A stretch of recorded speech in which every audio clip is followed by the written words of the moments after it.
reconstruction, and recovery over the long term.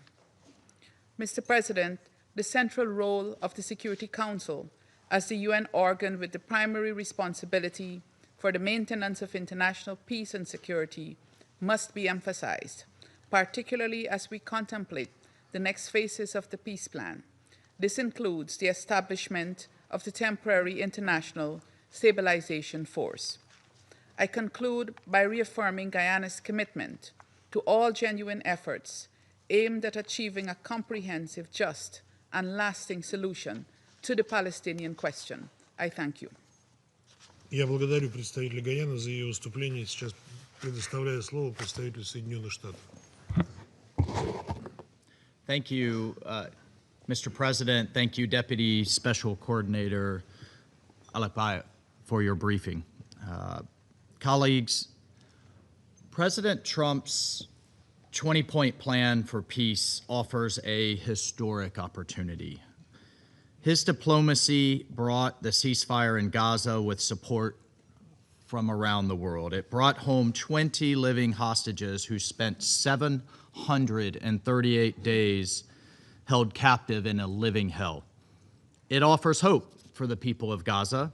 It offers hope for the Middle East to turn the page on a millennia of violence and to usher in a new age of peace and prosperity. Under President Trump's leadership, the United States has ended 8 conflicts across the globe over the course of just 8 months. And with the help of our friends in Qatar and Egypt and Turkey and the region, this most recent success may prove to be the greatest opening of them all. This historic success is cause for celebration. It's cause for determination, but it cannot be cause for complacency. As President Trump has said, the job is not done. And in that vein, Hamas must immediately return the bodies of the 13 remaining hostages, including the bodies of American citizens Itai Khin and Omer Nutra, as promised under the agreement. Their families, colleagues, their families deserve dignity. And Hamas must likewise follow through on its commitment to disarm. The president is not playing games here.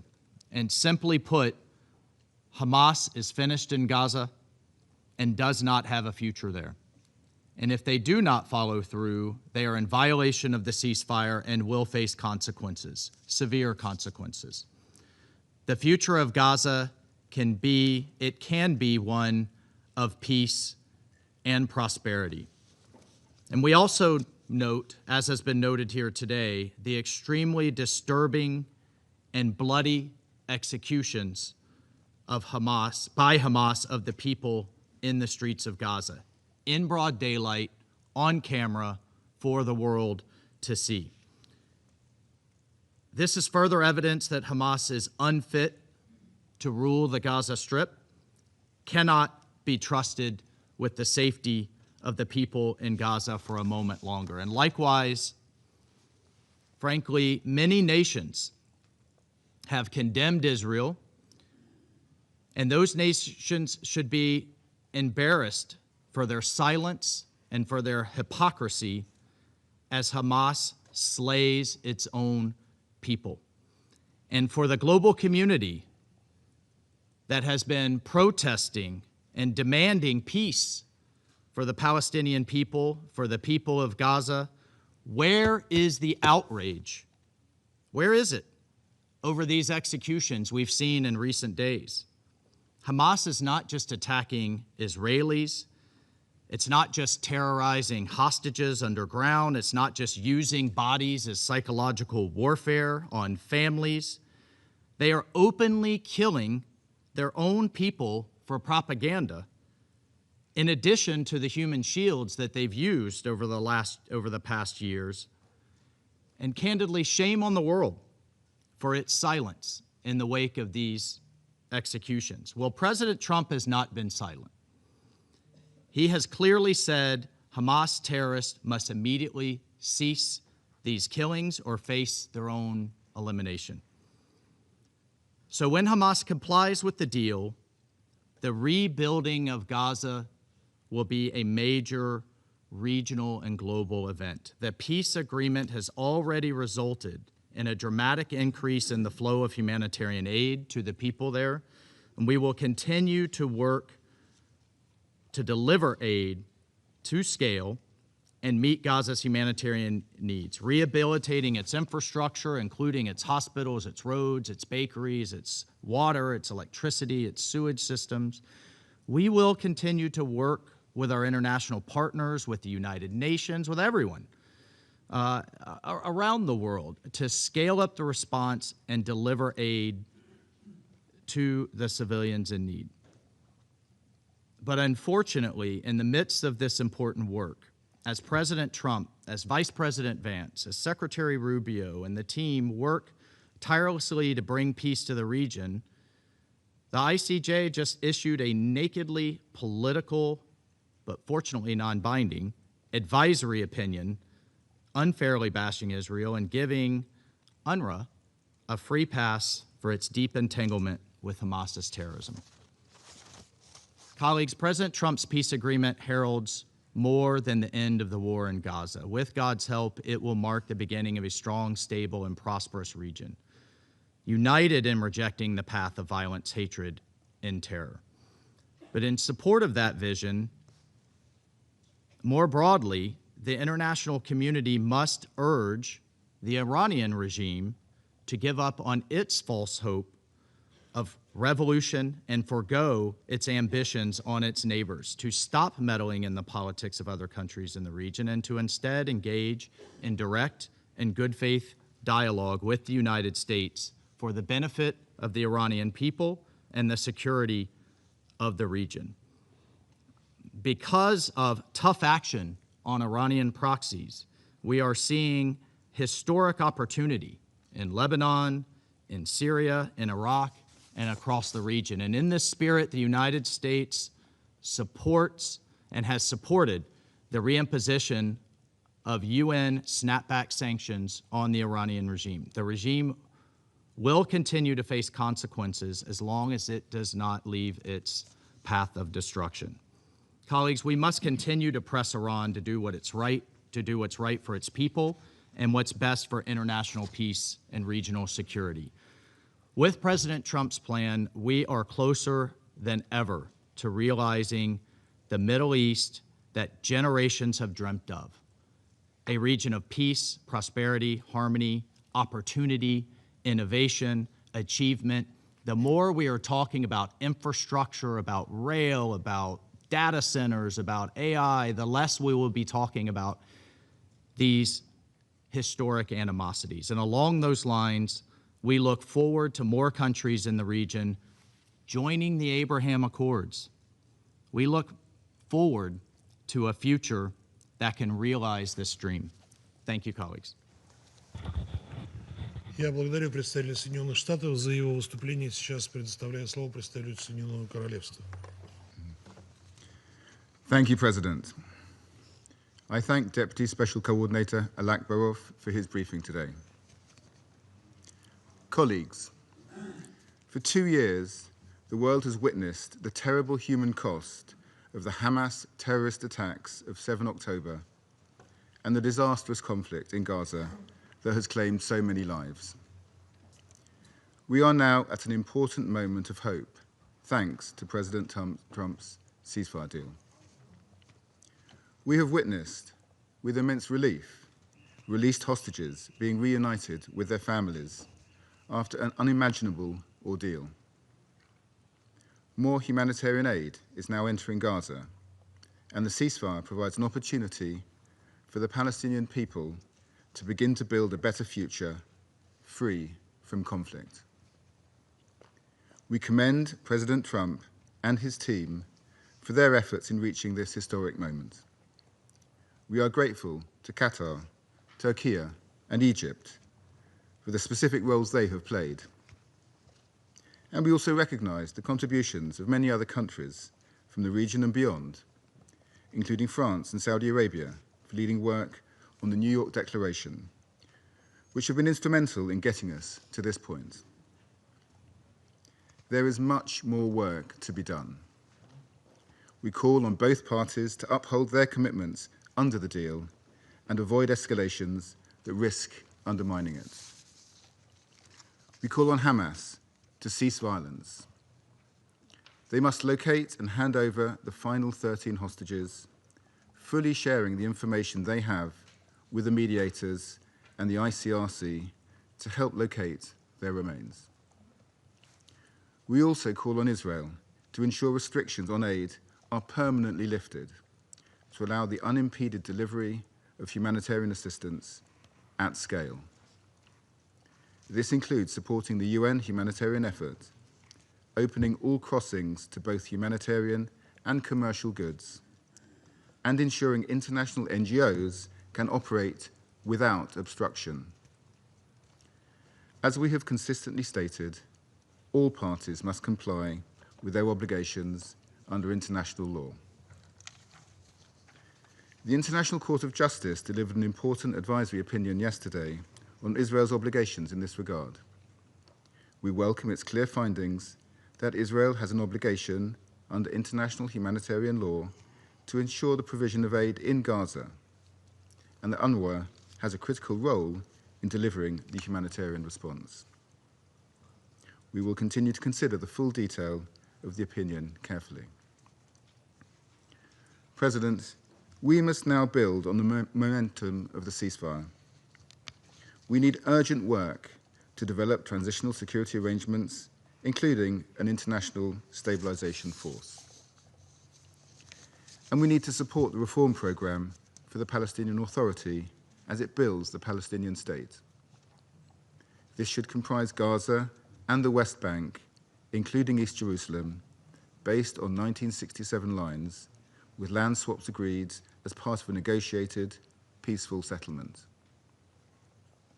The United Kingdom is playing our part, for example, through humanitarian assistance, a deployment of staff to the US-led Civil Military Coordination Center, and by working with Egypt and others to mobilize private sector investment for Gaza's reconstruction. Finally, while the eyes of the world are focused on Gaza, we must not forget what is happening in the West Bank. Once again, we condemn attacks by extremist, violent settlers on Palestinian farmers in the West Bank during the olive harvest. We call on Israel to take action to stop this violence, end settlement, expansion, and lift its financial restrictions which risk economic collapse in the West Bank. Colleagues, we are at a historic crossroads. The way forward will not be easy. It will require courageous leadership on all sides and steadfast support from those of us in this room.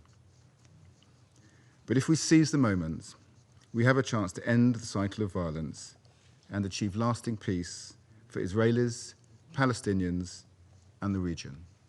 I thank you. Я благодарю представителя Соединенного Королевства за его заявление и предоставляю слово представителю Пакистана. Thank you, Mr. President.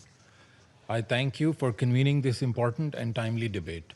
We also thank Deputy Special Coordinator Ramiz Alakbarov for his comprehensive briefing.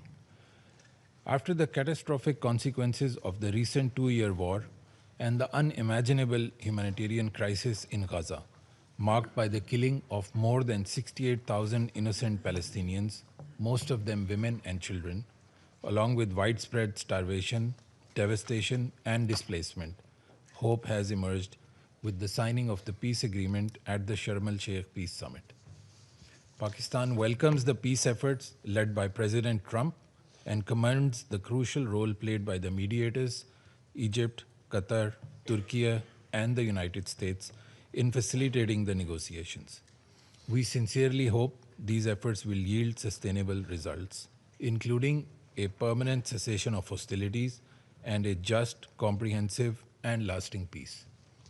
Mr. President, the ceasefire, the release of hostages and Palestinian prisoners, and the restoration of humanitarian flows are welcome steps. Yet, the situation remains fragile. We condemn Israel's continuing attacks in Gaza, resulting in loss of numerous civilian lives. Such actions are contrary to the letter and spirit of the agreement signed in Sharm el-Sheikh. the peace efforts must not be derailed. Lasting stability cannot be achieved through continued occupation and oppression. Pakistan also condemns the Israeli Knesset's preliminary approval of 2 draft laws aimed at imposing Israeli sovereignty over the occupied West Bank and an illegal settlement, in blatant violation of the historical rights of the Palestinian people, international law, and relevant UN resolutions. Mr. President, Pakistan was a participant of the diplomatic efforts that began on the sidelines of the UN General Assembly's 80th session in New York last month, with a meeting of President Donald Trump with 8 Arab Islamic leaders. In a joint statement, Pakistan, together with the foreign ministers of those Arab and Islamic countries, Egypt, Jordan, Qatar, Saudi Arabia, UAE, Indonesia, and Turkey, welcomed the announcement by President Trump regarding his peace proposal. We reaffirmed our joint commitment to work with the US to end the war in Gaza through a comprehensive deal that ensures unrestricted delivery of sufficient humanitarian aid, prevents the displacement of Palestinians, the release of hostages, a security mechanism that guarantees the security of all sides, full Israeli withdrawal, reconstruction of Gaza, and a path for a just peace on the basis of the two-state solution, under which Gaza is fully integrated with the West Bank in a unified Palestinian state in accordance with international law as key to achieving regional stability and security. Mr. President, the International Conference on the Two-State Solution, co-chaired by Saudi Arabia and France, was an important endeavor to advance the long overdue realization of the Palestinian people's right to self-determination and statehood. The conference and the peace efforts led by President Trump complement each other and should serve as a foundation for implementing the various commitments and realization of a sovereign Palestinian state. The following steps are essential. First, full implementation of the ceasefire, ensuring a permanent cessation of hostilities, Israeli withdrawal from Gaza, unrestricted humanitarian access, and a comprehensive reconstruction plan. Second, accountability for the grave atrocity crimes committed in Gaza. Third, an end to Israeli illegal actions in the West Bank, including forced displacements, illegal settlements, and annexations. The legal and historical status of Al-Haram al-Sharif and Al-Aqsa Mosque must be upheld. Fourth, the unhindered functioning of UNRWA, whose role is indispensable in providing life-saving assistance. As reaffirmed by the ICJ in its advisory opinion yesterday, Israel is under obligation to facilitate relief provided by the UN and its entities, particularly UNRWA. Lastly, the launch of a credible, time-bound political process consistent with international legitimacy and relevant UN resolutions to establish an independent, sovereign, and contiguous state of Palestine based on the pre-1967 borders with Al-Quds al-Sharif as its capital.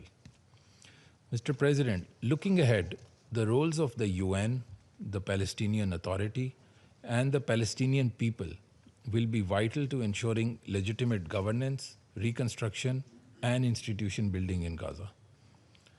The role of the Security Council will also be critical and indispensable for the next phases of the peace plan, including for designing and mandating the deployment of an international stabilization force to fulfill the tasks envisaged for it in the peace plan. Pakistan will continue to work with all partners to advance these shared objectives and to help restore peace, justice, and dignity to the Palestinian people. I thank you. Я благодарю представителя Пакистана за его заявление и предоставляю слово представителю Панамы. Muchas gracias, presidente. Panamá agradece a la Federación de Rusia por convocar y presidir este debate abierto trimestral sobre la situación en Oriente Medio, incluida la cuestión palestina. Reconocemos también el detallado informe del señor Ramiz Al-Akbarov, coordinador especial adjunto para el proceso de paz del Oriente Medio, coordinador residente y de asuntos humanitarios de las Naciones Unidas. Han pasado 748 días desde aquel cruel 7 de octubre del 2023. Los ataques perpetrados por Hamas ese día y su estela de violencia hasta la fecha han dejado en Israel más de 1.900 personas fallecidas. En las semanas y meses que siguieron, la respuesta militar en Gaza desencadenó un saldo devastador. Más de 68.000 palestinos han perdido la vida y alrededor de 170.000 han resultado heridos desde ese entonces. Señor presidente, Panamá rinde homenaje a todas las personas que han perdido la vida en esta guerra y también a los sobrevivientes quienes ahora tienen la difícil tarea de sanar. Por respeto a su memoria y a su sacrificio, lo mínimo que debemos hacer es sostener y mantener el alto al fuego alcanzado bajo el liderazgo del presidente de los Estados Unidos, Donald Trump, así como de Qatar, Egipto y Turquía. Saludamos este avance, que aunque frágil, no es un fin en sí mismo, es el punto de partida para aliviar el sufrimiento de la población palestina en Gaza, liberar a los rehenes vivos e iniciar la devolución digna de los fallecidos, y abrir también ese espacio a la política de la paz y la dignidad humana. Panamá insta a Israel y a Hamas a respetar y cumplir íntegramente lo acordado en la mesa de negociación. La paz no llega sola, se construye con voluntad política, con decisiones y concesiones difíciles, muchas veces, y con mecanismos y acciones que generen confianza. Ningún cálculo político justifica prorrogar el sufrimiento y elegir la vida por encima de cualquier otra prioridad e interés particular. El extremismo que hemos visto en esta guerra no tiene cabida en el futuro ni de israelíes ni de palestinos. No hay proyecto nacional ni causa legítima que se sostenga sobre el terror, el odio o la deshumanización del otro. El silencio de las armas debe convertirse en un compromiso de humanidad, mantener abiertos los corredores de la vital ayuda humanitaria, proteger a quienes distribuyen esa ayuda y salvan vidas, permitir que las familias se reúnan en paz y seguridad y que las escuelas vuelvan a ser escuelas y los hospitales, no zonas de guerra. En ese camino es imprescindible el acompañamiento y la asistencia del sistema de las Naciones Unidas para la tan anhelada reconstrucción de Gaza. Reafirmamos nuestro respaldo pleno al trabajo que realizan, pese a limitaciones, la UNRWA, OCHA, UNICEF, OMS, PMA y otras agencias, así como el Comité Internacional de la Cruz Roja y sus socios, para garantizar la efectividad del flujo de la vital asistencia humanitaria. Su labor es neutral, imparcial e independiente y no tiene sustituto. Señor presidente, Panamá reitera su preocupación por el empeoramiento sostenido de la situación en Cisjordania, incluida Jerusalén Oriental. Desde octubre del 2023, casi 1.000 palestinos han muerto, más de 3.000 estructuras han sido destruidas y más de 3.000 personas desplazadas. Nuevas y prolongadas restricciones de acceso y movilización aíslan comunidades enteras, mientras la violencia y el vandalismo, incluido el sabotaje a redes de agua, buscan hacer inviable la vida cotidiana de miles de personas. Esta realidad no construye seguridad, por el contrario, atenta contra cualquier posibilidad de paz. No se puede permitir que Cisjordania se convierta en otro foco de guerra, como lo ocurrido en Gaza. Por ello pedimos que cese la violencia y las acciones en el terreno que contradicen el derecho internacional y las resoluciones de este Consejo, y que solo alejan la posibilidad de una solución política sostenible. Panamá reitera que no existe salida militar a este conflicto. Décadas de guerra y muerte no han producido ni producirán seguridad, ni mucho menos paz. Insistir en la vía militar es insistir en el fracaso. La única vía es un proceso político serio, integral y sostenido, basado en el derecho internacional, en las resoluciones de este Consejo, con garantías verificables para ambas partes y que como resultado de negociaciones diplomáticas asegure a israelíes y a palestinos vivir bajo seguridad y dignidad en dos estados con fronteras mutuamente reconocidas e internacionalmente acordadas. Presidente, una paz justa, digna y sostenible entre israelíes y palestinos puede tener un efecto estabilizador inmediato en el entorno regional. en el Líbano reduciría el riesgo de desbordamiento a lo largo de la línea azul y facilitaría el pleno cumplimiento de las resoluciones 1559 y 1701, reforzando la autoridad del Estado libanés y la labor de la UNIFIL cuyo trabajo respaldamos.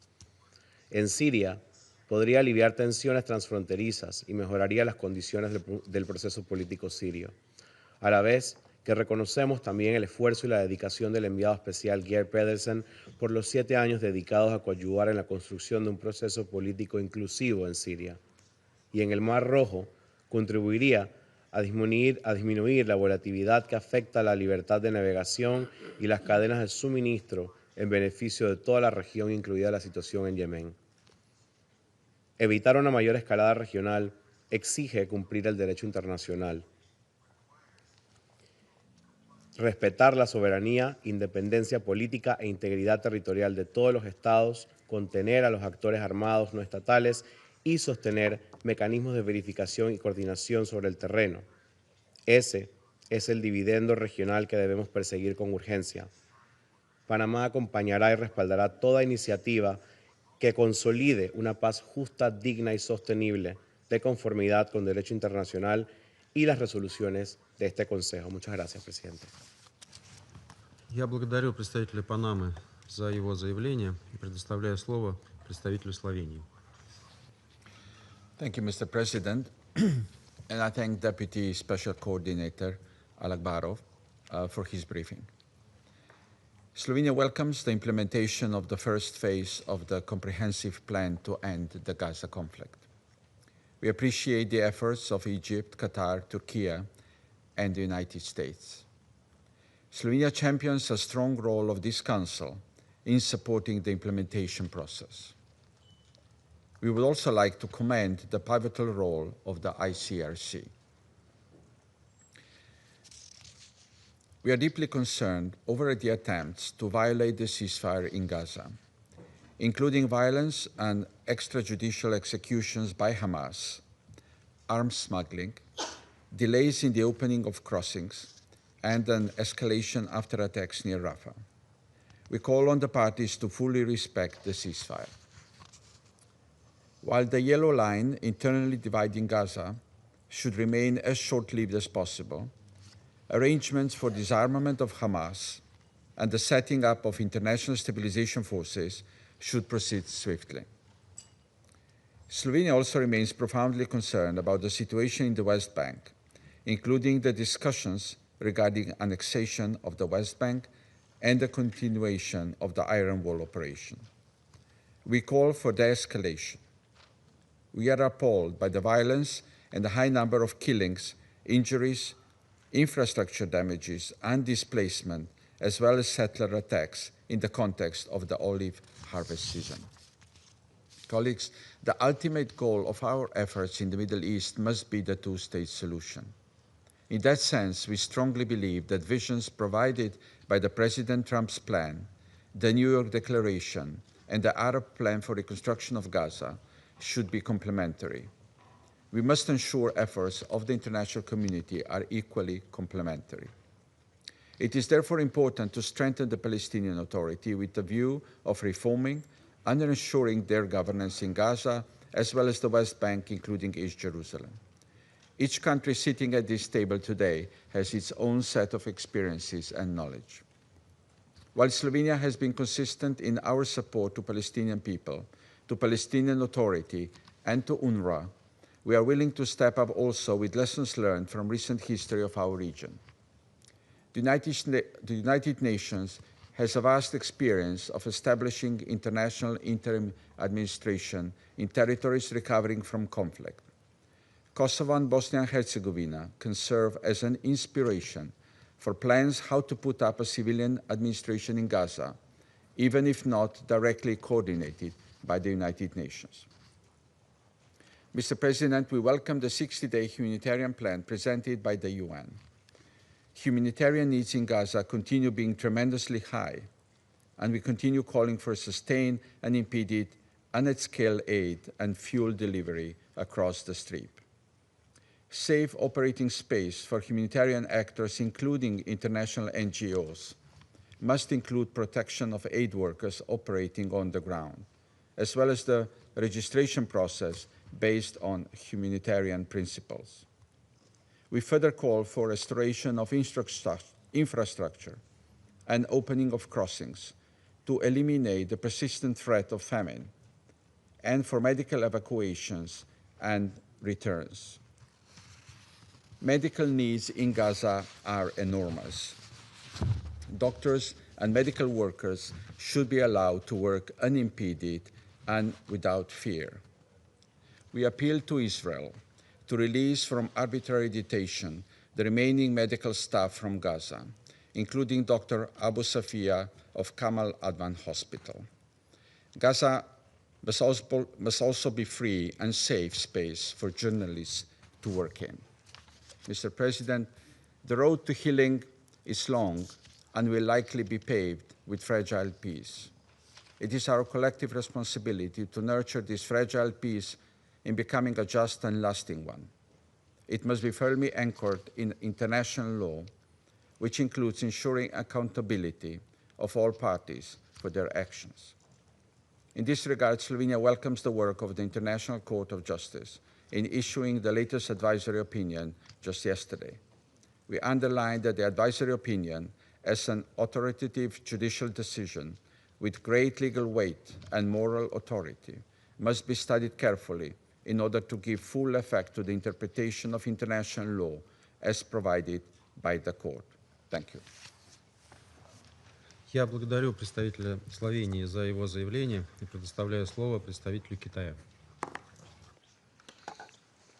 谢谢主席。我感谢阿拉克巴罗夫副特别协调员的通报。加沙冲突延宕2年，造成前所未有的平民伤亡和人道灾难。近日，第1阶段停火协议终于达成，加沙战火得以平息，人质及被扣押人员获释回家，人道物资得以进入加沙，中方对此表示欢迎。当前的进展只是恢复持久和平的第一步，国际社会应当加大努力，凝聚更广泛共识，采取更积极的行动。第一，必须实现加沙持久停火。停火一旦实现，就不能再起新的战端。当前的停火应当成为全面持久停火的基础。但令人不安的是，违反协议的行为仍在发生，造成无辜平民伤亡。加沙的血腥冲突已反复警示我们，对话谈判是解决问题的唯一出路，以暴制暴只会陷入恶性循环。中方呼吁有关各方全面遵守停火协议要求，推动实现真正的全面持久停火，确保加沙重获安全与稳定。第二，必须尽快缓解加沙人道灾难。在长达2年的围困封锁下，加沙民众遭受了难以言状的苦难。当前人道援助虽有所恢复，但仍面临重重阻碍，紧迫的人道需求远未缓解。昨天，国际法院发布咨询意见，明确以色列有义务与联合国近东巴勒斯坦难民救济和工程处等机构合作，向加沙提供人道援助。以色列必须履行占领方的国际人道法义务，开放全部过境点，保障人道物资大规模进入加沙和安全有序分发，解除对工程处等人道机构开展援助的限制。第三，必须妥善推进加沙战后安排。加沙是巴勒斯坦人民的家园，不是国际政治的筹码。任何关于加沙未来的安排，都必须坚持8人制8这一国际社会业已达成的共识，都需要尊重巴勒斯坦人民的意愿。经过2年的狂轰滥炸，加沙满目疮痍，无法居住，必须尽快开启重建，恢复民生。我们欢迎埃及等地区国家为推动加沙重建的努力，国际社会应当为加沙重建提供积极的支持和帮助。第四，必须重建两国方案的政治前景。落实两国方案是解决巴勒斯坦问题的唯一可行出路，不可替代，不容否定。只有巴勒斯坦独立建国，实现民族正当权利，才能消除历史不公和暴力根源，达成巴以之间的长久和平共处。以色列必须停止在约旦河西岸的定居点活动，停止破坏巴勒斯坦民族权力机构的治理基础。国际社会应当汇聚努力，共同反对破坏两国方案基础的单边行动，支持巴勒斯坦早日独立建国，并成为联合国正式会员国。主席，安理会承担着维护国际和平与安全的首要责任，应当为维护加沙和平与稳定发挥积极作用。中方愿同国际社会一道，为推动全面持久停火、缓解人道灾难、落实两国方案，最终实现巴勒斯坦全面公正持久解决做出不懈努力。谢谢主席。Я благодарю представителя Китая за его выступление. Сейчас предоставляю слово представителю Сомали.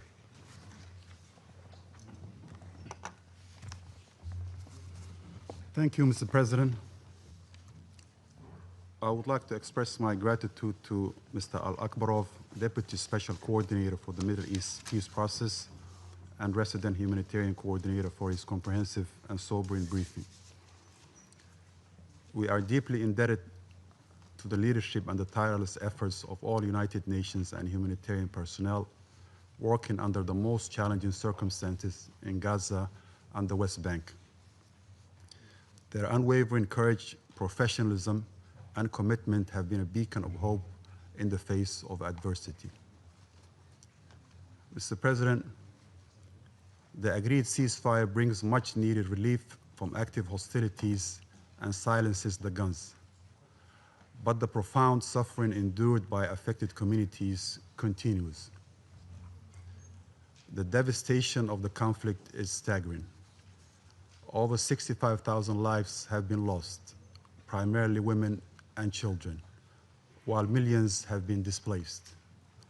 Basic infrastructure lies in ruins, and entire communities are traumatized by the violence and loss they have endured. Over 90% of homes in Gaza have been damaged or destroyed. The extent of destruction to property and infrastructure is almost unimaginable, leaving most families without basic services or even a place to return to. It would take decades, if not more, to fully repair and inhabit again. The situation in the West Bank, including East Jerusalem, is equally alarming. This year has witnessed a significant increase in Israeli military operations, resulting in the loss of numerous Palestinian lives and injuries. Thousands of structures and essential infrastructures have been demolished, often justified as security operations. Tens of thousands have been displaced from their homes, with refugee camps like Jenin, Nur Shams, and Tulkarm bearing the brunt of devastating destruction. Simultaneously, there have been a notable rise in the settler violence, accompanied by further settlement expansion. These developments not only violate international law, but also diminish the prospect of the two-state solution. Mr. President, the road ahead is arduous and long, and the international community must rise to this challenge with urgency, unity, and a clear vision. In that context, I would like to propose the following. First, consolidating and safeguarding the ceasefire must remain a priority. Somalia commends the mediation efforts by the United States, Egypt, Turkey, and Qatar, which have been instrumental in achieving the current cessation of hostilities. This should not be only a matter of restraint.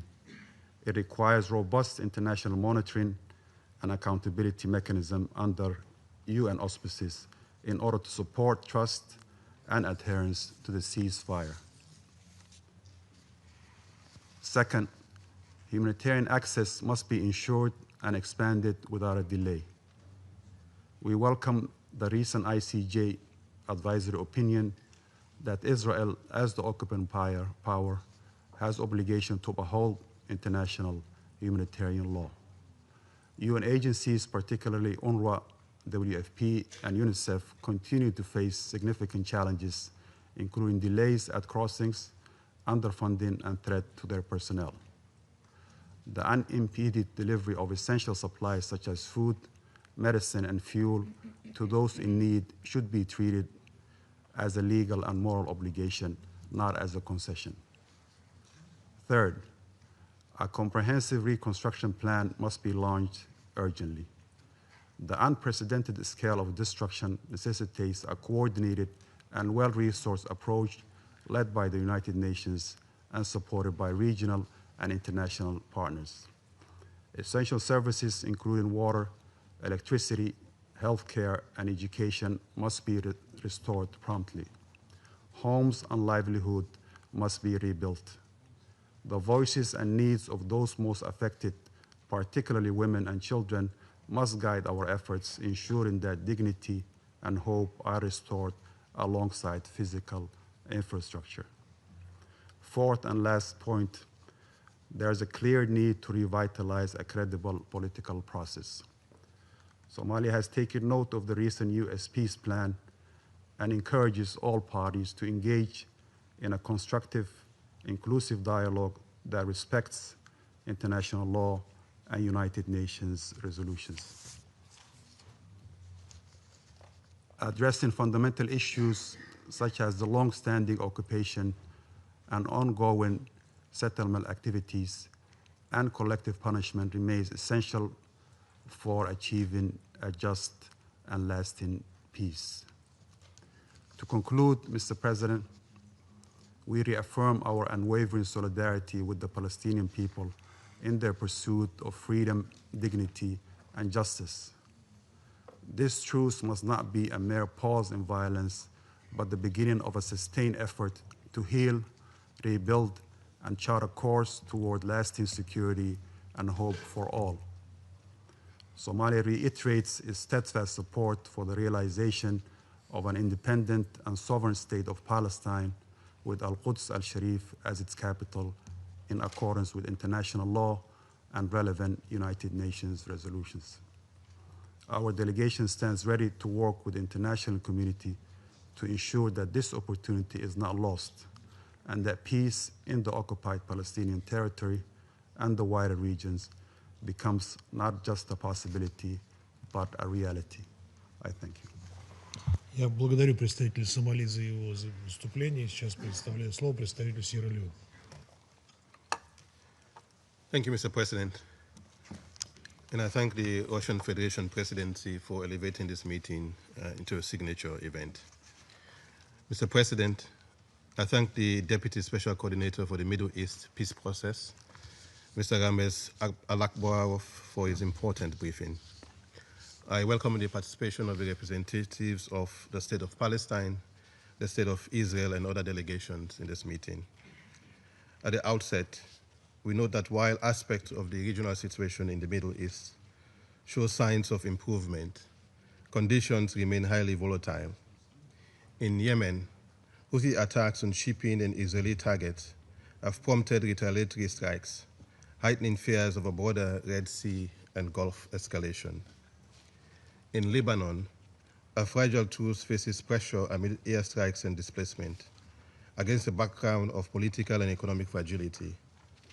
Nonetheless, recent steps to reinvigorate inter-Lebanese dialogue and sustain core governance functions warrant recognition and support.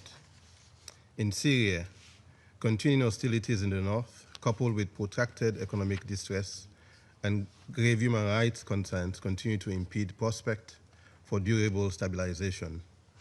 Nevertheless, the vision outlined by President Ahmed al-Shara in his address to the General Assembly in September of a new Syria anchored in peace, prosperity, and development, and underpinned by commitments to reform, national dialogue, and justice, together with ongoing political engagement and localized understanding, merit support.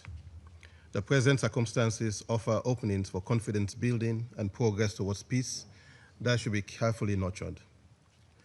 Mr. President, against this backdrop, as we reflect on the development in the past weeks regarding the conflict in the Gaza Strip, especially the signing of the ceasefire agreement, we remain optimistic that despite the uncertainties, sustainable peace is possible. The bold leadership and political commitment demonstrated by the international community are undoubtedly contributing to the transformation of the region, thus providing relief and hope to Israeli and Palestinian civilians.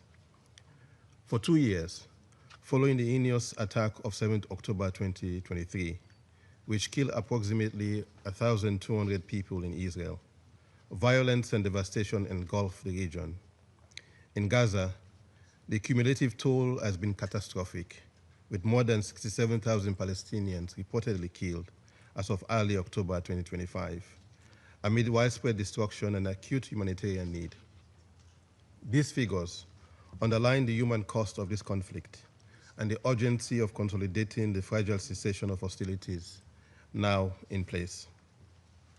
In recent days, we have seen resilience and a measure of hope. Starved and traumatized civilians have begun to move back towards areas they once called home, now mountains of rubble and despair, seeking to reestablish a semblance of life and dignity. United Nations updates report significant internal movement within Gaza since the truce took effect, underscoring the imperative to provide safe access, essential services, and protection for returning civilians. In light of the foregoing, and at this critical juncture, with a promising prospect of achieving a lasting ceasefire and peace, Sierra Leone would like to make the following 4 points. Firstly, we welcome the agreement between Israel and Hamas following indirect talks mediated by Egypt, Qatar, Turkey, and the United States, and note with relief the release of all 20 remaining living Israeli hostages, alongside the release of over 1,800 Palestinian detainees, in line with initial terms of the truce. We commend the tireless efforts of the mediators and the humanitarian actors, including the ICRC, in facilitating these outcomes. The current truce, though fragile, must be leveraged to faithfully implement Phase 1 of the agreement, upholding the cessation of hostilities, ensuring the full, safe, and unimpeded delivery of humanitarian assistance, and enabling freedom of movement for civilians and humanitarian workers. We accordingly denounce the incident reported on 19th October 2025 that violated the ceasefire and resulted in additional civilian casualties.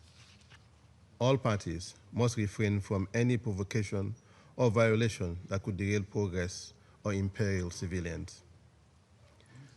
Phase 2 negotiations should commence in good faith without delay, with clear timelines and monitoring to build confidence. Outstanding concerns must be addressed to consolidate calm across Gaza and the West Bank, including East Jerusalem. Secondly, humanitarian access and recovery must also be scaled up decisively. Unrestricted entry of aid through all viable crossings, restoration of essential services, protection of medical evacuations, including to the West Bank and East Jerusalem, and support for education, shelter, and livelihood are urgent priorities. In this regard, we welcome the International Court of Justice advisory opinion issued on 22nd October, stating that Israel has a legal obligation to allow humanitarian aid into Gaza, specifically by facilitating the work of UN agencies, including UNRWA. UN entities and partners, notably UNRWA, required unimpeded operational space and adequate, predictable resources. The ban on UNRWA must be lifted and educational materials permitted so that UNRWA and the Palestinian Authority can reopen schools and temporary learning spaces for all school-age children. A priority should be the reopening of the medical corridor to the West Bank and East Jerusalem, with guarantees of return for treated patients and caregivers. The ceasefire must evolve into a pathway that guarantees healing, reconciliation, trust, justice, and reconstruction. In this regard, we call upon relevant actors, including UN member states, regional organizations, and the international financial institutions to mobilize momentum and resources for the reconstruction of Gaza. Thirdly, Sierra Leone reiterates that a just and lasting peace is only achievable through a two-state solution, with Israel and Palestine living side by side in peace and security. The International Court of Justice advisory opinion, including of 19th July 2024, provides important legal contours relevant to ending the conflict and ensuring respect for international law. The New York Declaration on the Peaceful Settlement of the Question of Palestine and the implementation of a two-state solution, overwhelmingly endorsed by the General Assembly on 12 September 2025, offers a political framework to advance that vision.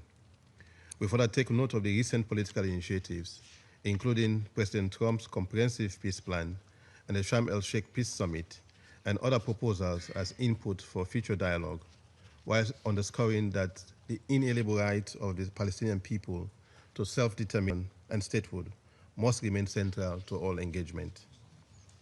Peace in Gaza must be matched by stability in the West Bank, including East Jerusalem, where tensions have heightened since 21st January 2025 due to Israel's Operation Iron Wall, with a focus on counterterrorism measures. This operation, coupled with settler violence, demolitions, and seizures of Palestinian-owned properties, together with severe movement and access restrictions, have hampered civilians and impeded humanitarian work. These dynamics must be addressed to prevent further deterioration and to maintain the viability of a negotiated two-state solution. We are concerned by reports that the bill applying Israel's domestic law to the occupied West Bank, an act equal to formal annexation of Palestinian territory, has received preliminary approval in the Knesset. While this may be the first of 4 required readings before it becomes law, such a step undermines efforts to build confidence, sustain the ceasefire, and preserve a credible path towards a just and lasting peace. For the avoidance of doubt, the occupation remains illegal under international law, and any measure that seeks to alter the demographic, legal, or territorial status of occupied Palestinian territory are equally without legal validity and constitute a clear violation of international law and relevant UN resolutions. Fourthly and finally, decisions about Palestine must include Palestinians, their institutions, leadership, and civil society in ways that ensure ownership, legitimacy, and consent. No durable settlement can be achieved without the full and meaningful participation of the Palestinian people in shaping their future. In closing, Mr. President, this Council should continue to support the parties and the mediators to ensure the full implementation of all phases of the agreement, uphold international law, and advance accountability for violations against civilians. A detailed briefing to the Council on the agreement's implementation will assist in sustaining focus and ensuring compliance. Sierra Leone will continue to support efforts in the Council to sustain the present calm, relieve humanitarian suffering, and help lay the groundwork for a comprehensive, just, and lasting peace. I thank you. Я благодарю представителя Сьерра-Леоне за его выступление. Сейчас предоставляю слово представителю Республики Корея. Thank you, Mr. President. I would also like to thank Deputy Special Coordinator Alakbarov for his comprehensive briefing. Mr. President, the Republic of Korea welcomes the release of hostages in Gaza, as well as the implementation of the ceasefire earlier this month, and commend the enormous efforts by mediating countries, the US, Qatar, Egypt, and Turkey. We also appreciate the efforts made by President Trump to promote peace in the Middle East, as shown in the comprehensive plan to end the Gaza conflict and the Trump Declaration for Enduring Peace Prosperity. 10 days ago, the entire world witnessed what political will can bring about. All 20 living hostages who have been brutally held by Hamas for 2 years were finally reunited with their beloved ones, including those who briefed the Security Council in this chamber. The hard-won ceasefire could also bring a long-awaited respite to Palestinians in Gaza.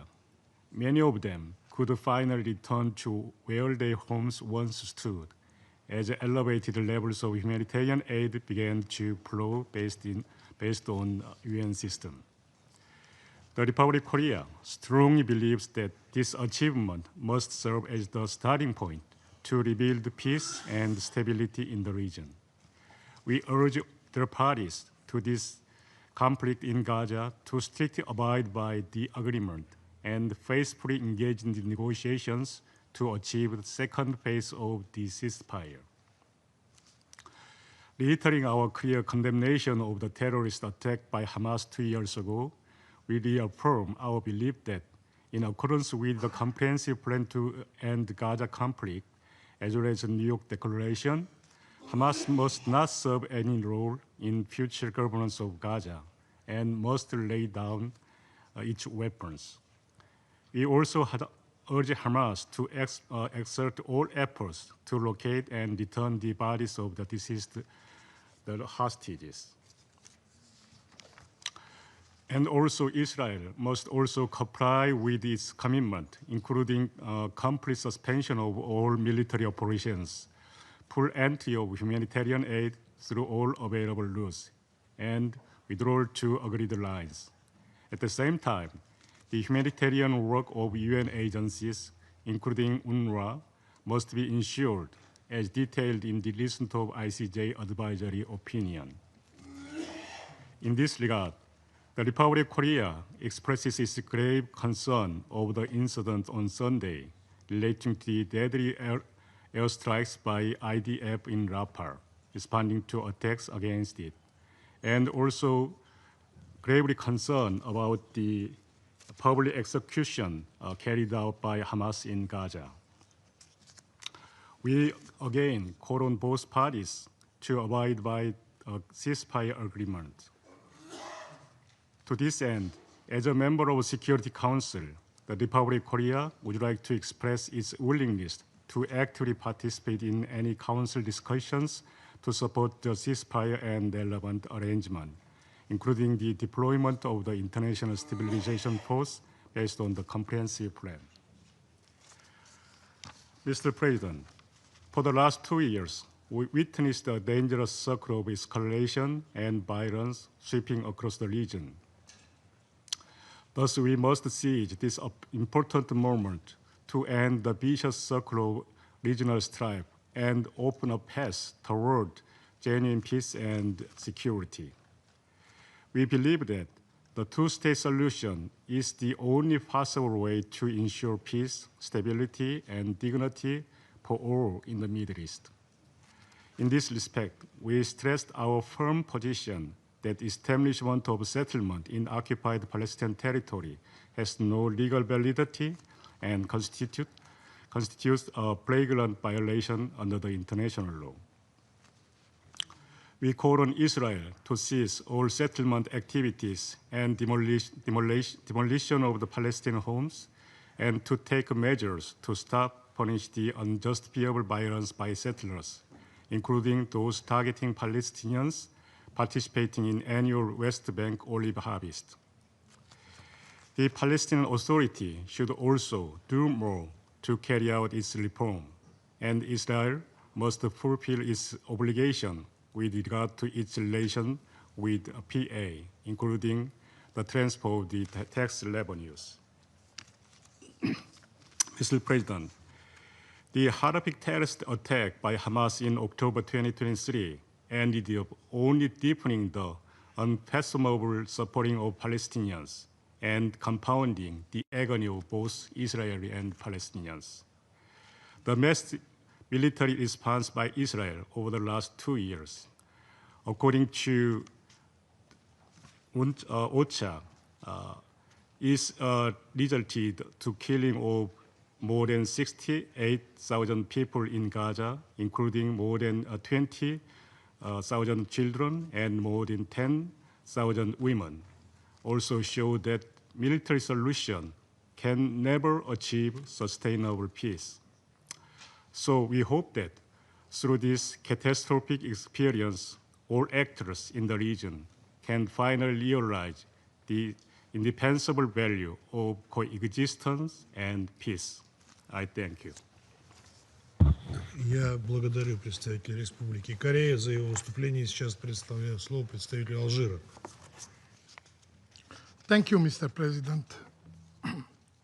At the outset, I wish to thank Deputy Special Coordinator Al-Akbarov for his thoughtful and informative briefing.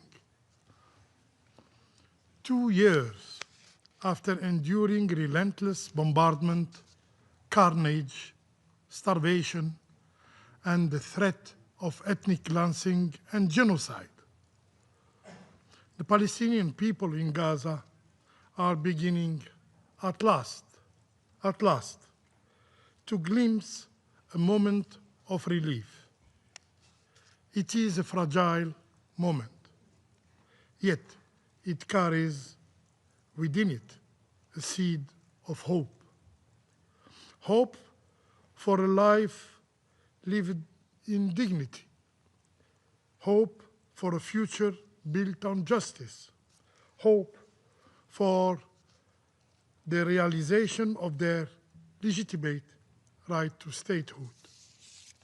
In this regard, we welcome the tireless effort of the mediators, the United States, Egypt, Qatar, and Turkey, whose dedication helped bring about the ceasefire, release of the hostages, and exchange of Palestinian prisoners. We express our support for their continuing effort to preserve ceasefire and to ensure that humanitarian assistance reach every corner of Gaza without delay, without obstruction.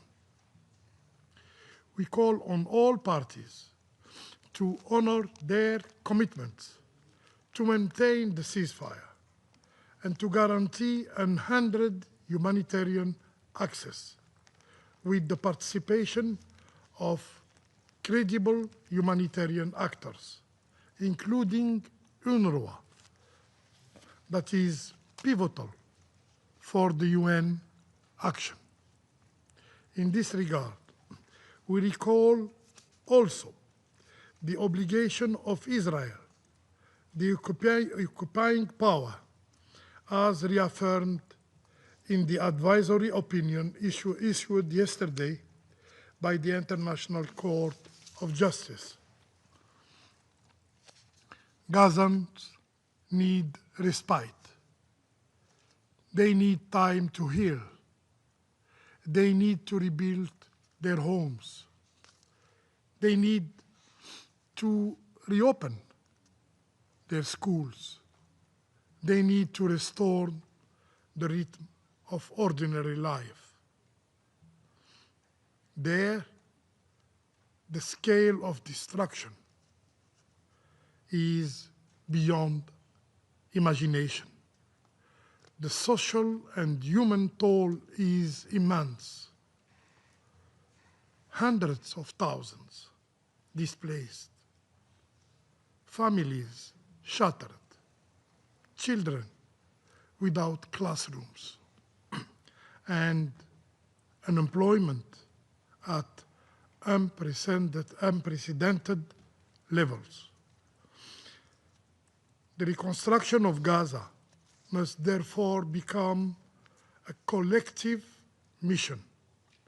It requires the full mobilization of the international community, guided by solidarity, compassion, and vision of justice. Algeria will take its share in this endeavor, but Rebuilding Gaza must not end with bricks and concrete. It must open a political horizon, a path leading toward a just and lasting peace, embodied in the establishment of an independent, a sovereign state of Palestine. Palestinian cannot continue to be overlooked or simply ignored. Mr. President, while attention is rightfully focused on Gaza, we cannot overlook the alarming development in the West Bank. Yesterday's vote in the Israeli Knesset to advance bill aimed at annexing the West Bank exposes once again, the colonial nature of the occupation. It represents a blatant attempt to legitimize settlements in flagrant violation of international law and also of relevant Security Council resolution. We strongly condemn these actions and call upon the international community, and in particularly this Council, to uphold its responsibility to safeguard the prospect for a just and viable two-state solution. Continuing settlement expansion, settler violence, and annexation measures are gravely endangering peace efforts and undermining the very basis of a future Palestinian state.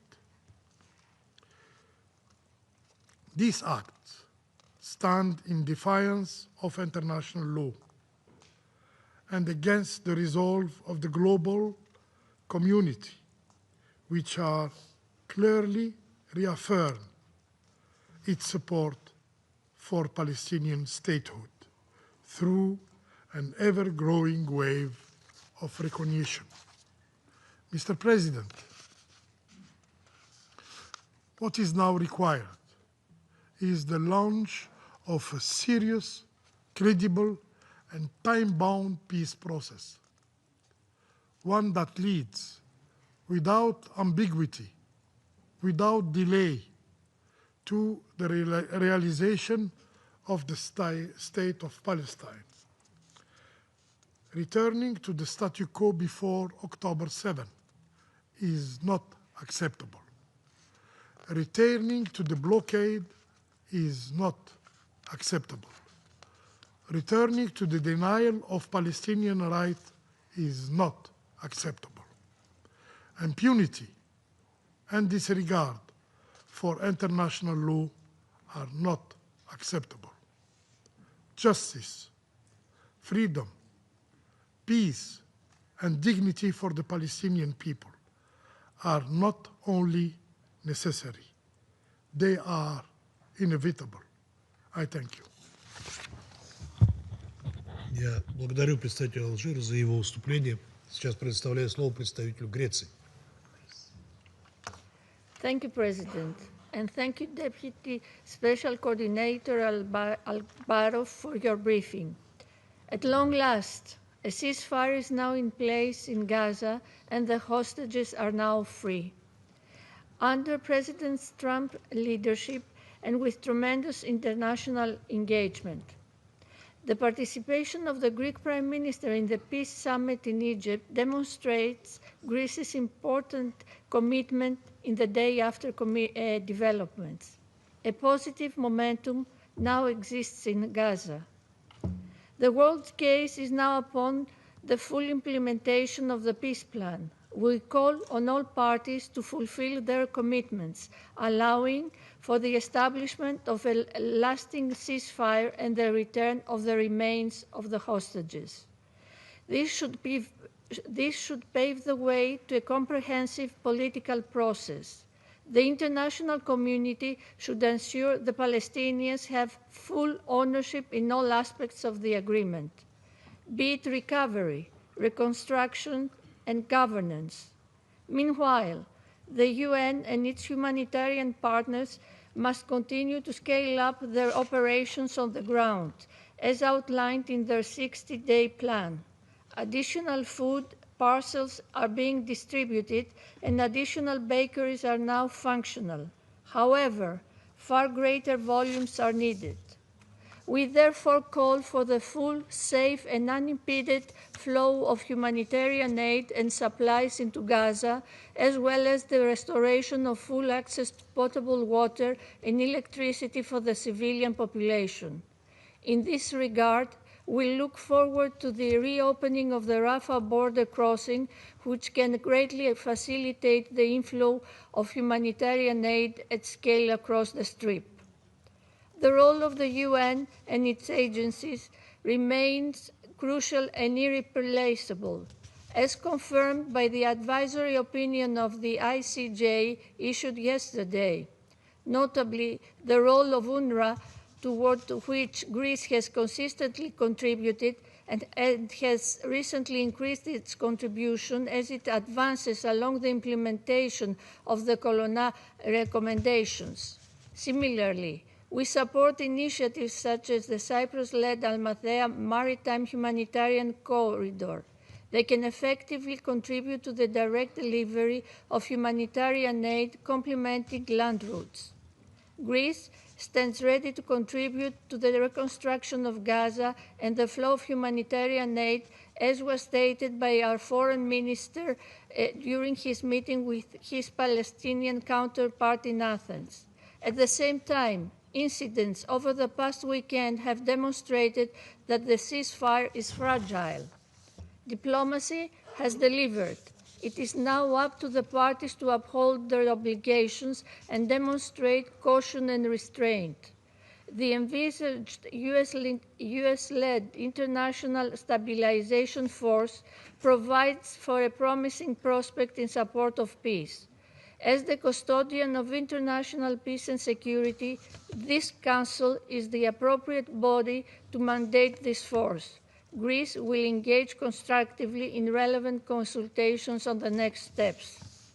President, the time has come to forge a path towards lasting peace and security based on the two-state solution. The international community reaffirmed its overwhelming support for the two-state solution at the high-level conference co-chaired by France and the Kingdom of Saudi Arabia last month. Our sight is now fixed on the activation of the peace plan's second phase, one which can establish sustainable peace and prosperity in the region. We rejoiced at the sight of freed Israeli hostages embracing their loved ones. We now expect Hamas to comply fully with the terms of the agreement and proceed with the immediate return of all the deceased adhering to the terms. Under the peace plan, Hamas is given a chance to decommission the weapons and leave Gaza. The recent appalling footage of brutal public executions committed by Hamas, as well as the skirmishes against rival factions in Gaza, make the issue of Hamas disarmament most imperative. It can have no role, direct or indirect, in the governance of Gaza. A viable alternative to its devastating rule in Gaza is sorely needed. A reformed and empowered Palestinian Authority, which Greece fully supports, is an indispensable and credible partner for peace. President, despite these developments, we cannot deviate our attention from the West Bank. According to the UN Human Rights Office, there is a clear increase of severe attacks by armed extremist settlers in the West Bank, 2 weeks into the start of the 2025 harvest. Settlement expansion and settler violence, including against Christian communities, are causes for grave concern. We thus reiterate our call for the preservation of the status quo of the holy sites in the old city of Jerusalem.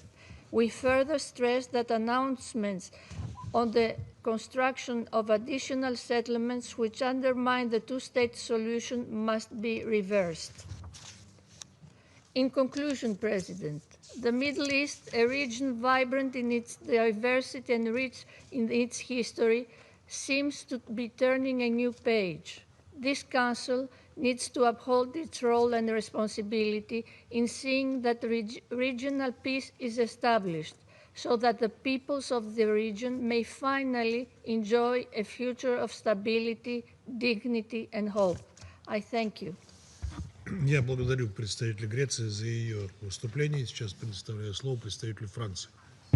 Merci, Monsieur le Président. Monsieur le Président, je remercie tout d'abord le coordonnateur spécial adjoint pour le processus de paix au Moyen-Orient, Monsieur Ramiz Al-Akbarov, pour son exposé et salue la présence des représentants d'Israël, de la Palestine, du Sénégal et du Kazakhstan. Le mois écoulé aura été marqué à la fois par le souvenir tragique du deuxième anniversaire des attaques terroristes du 7 octobre aux conséquences dévastatrices et par l'espoir suscité par la signature d'un accord de paix historique à Sharm el-Sheikh. Cet accord, rendu possible par l'action inlassable des États-Unis, du Qatar, de l'Égypte, de la Turquie, est une étape cruciale vers la paix.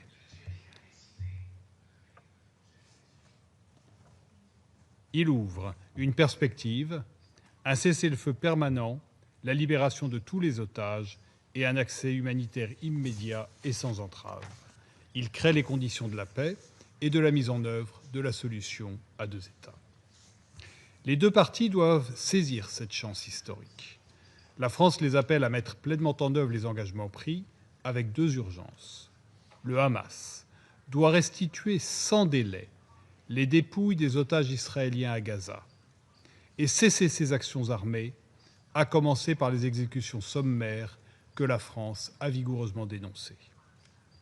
Israël doit permettre l'entrée massive de l'aide humanitaire par le biais des Nations Unies et des ONG internationales.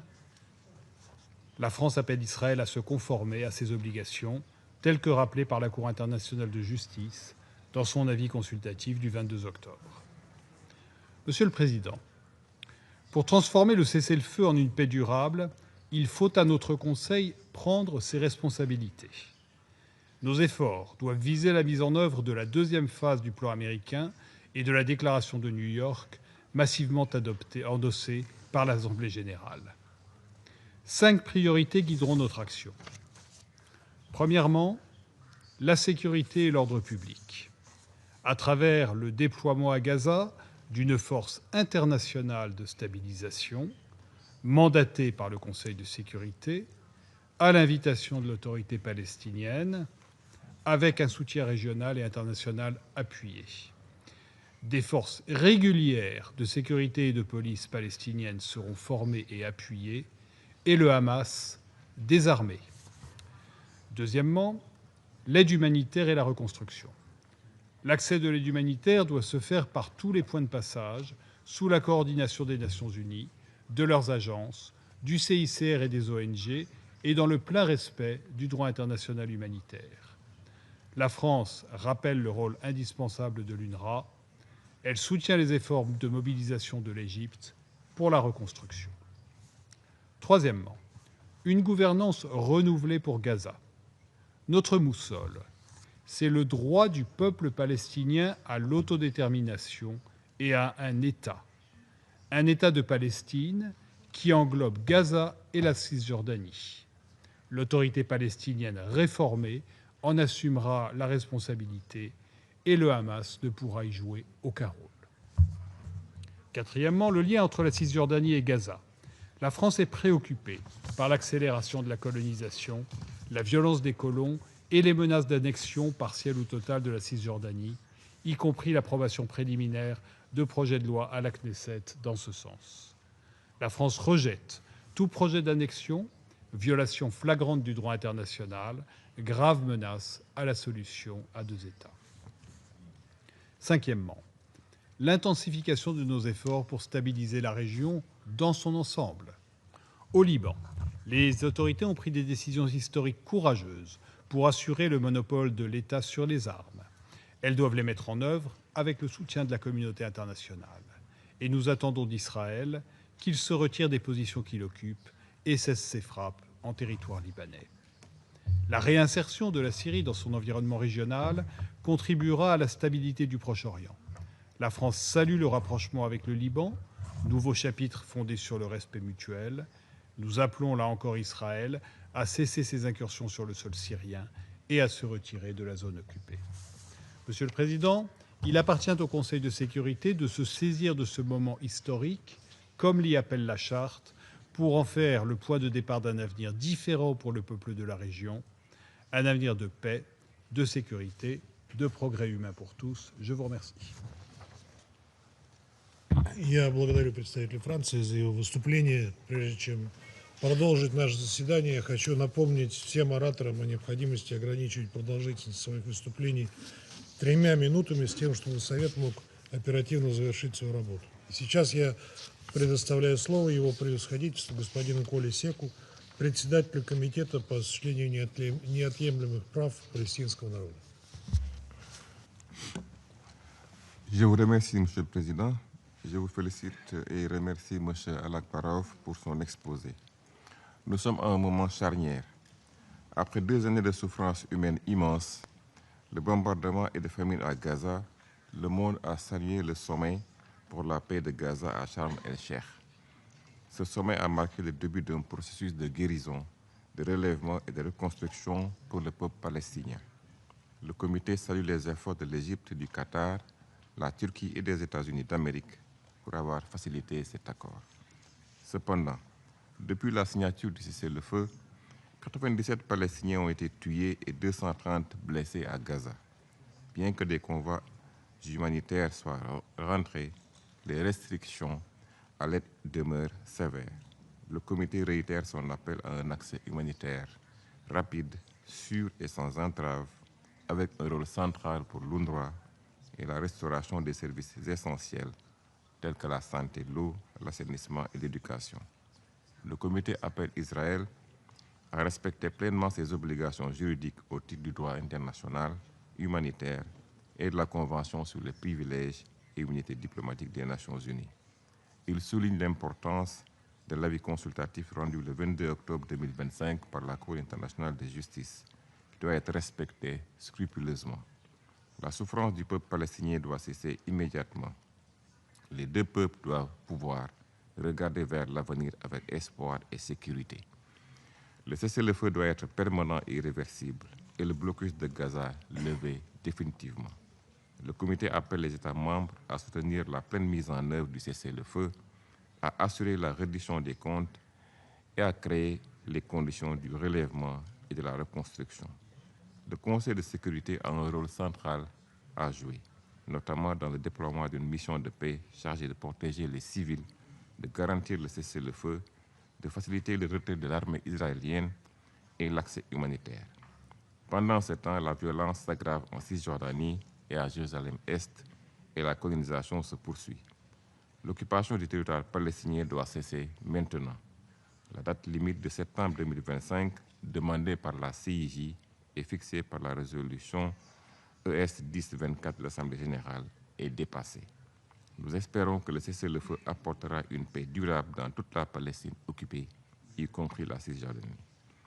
La communauté internationale s'est exprimée à la conférence internationale pour le règlement de la question de Palestine, co-présidée par la France et l'Arabie saoudite. La déclaration de New York issue de cette conférence constitue une feuille de route pour préserver la solution des deux États et garantir la continuité du territoire de l'État de Palestine. Aujourd'hui, 159 pays reconnaissent l'État de Palestine, confirmant un large consensus international. Le comité va persévérer dans son soutien au peuple palestinien pour la réalisation de son droit inaliénable à l'autodétermination et à la création d'un État souverain et indépendant avec Jérusalem-Est pour capitale. Les conditions doivent être réunies pour qu'Israéliens et Palestiniens vivent côte à côte dans la paix, la sécurité et la prospérité. Nous devons commencer à reconstruire ce qui a été perdu pour les générations futures et pour tout le Moyen-Orient. Il est temps de regarder vers un nouvel avenir pour le peuple palestinien, mais aussi de reconnaître la tâche morale que ces 2 années ont laissée sur notre conscience collective et de dire haut et fort, plus jamais ça. Je vous remercie, Monsieur le Président. Я благодарю господина Сека за его выступление. Сейчас предоставляю слово представителю Казахстана. Thank you, Mr. President. I wish to commend the Russian Federation for its leadership of the Council during this critical month. I also thank Mr. Ramiz Alakbarov for his valuable briefing. For the first time in 2 years, we see genuine hope for peace in Gaza and the wider region. Kazakhstan joins the international community in welcoming this historic agreement that has secured the release of all hostages and holds the promise of a lasting ceasefire based on the peace proposal of President Donald Trump. This breakthrough was made possible by the much appreciated tireless mediation and coordinated diplomacy of the United States, Egypt, Qatar, and Turkey. Kazakhstan welcomes the constructive outcome of the last week's high-level summit in Sharm el-Sheikh with its collective commitment to fully implement the ceasefire agreement through comprehensive political negotiations, resulting in a sustainable solution in the Middle East. President Kassym-Jomart Tokayev of Kazakhstan has expressed its strong support for this plan towards a permanent ceasefire and a credible political process, paving the way for lasting peace, stability, and dignity for both Palestinians and Israelis. We also welcome the successful conclusion of the high-level conference on the two-state solution and the adoption of New York Declaration under the able leadership of France and Saudi Arabia. Kazakhstan supports diplomatic initiatives aimed at regional reconciliation in the Middle East, including the Arab Peace Initiative, the Abraham Accords, and others.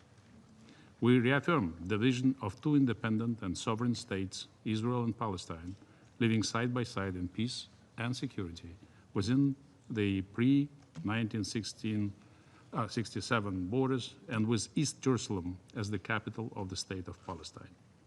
Mr. President, we acknowledge the vital contribution of the United Nations under the leadership of the Secretary General in facilitating the implementation of the agreement and supporting the recovery and reconstruction of Gaza.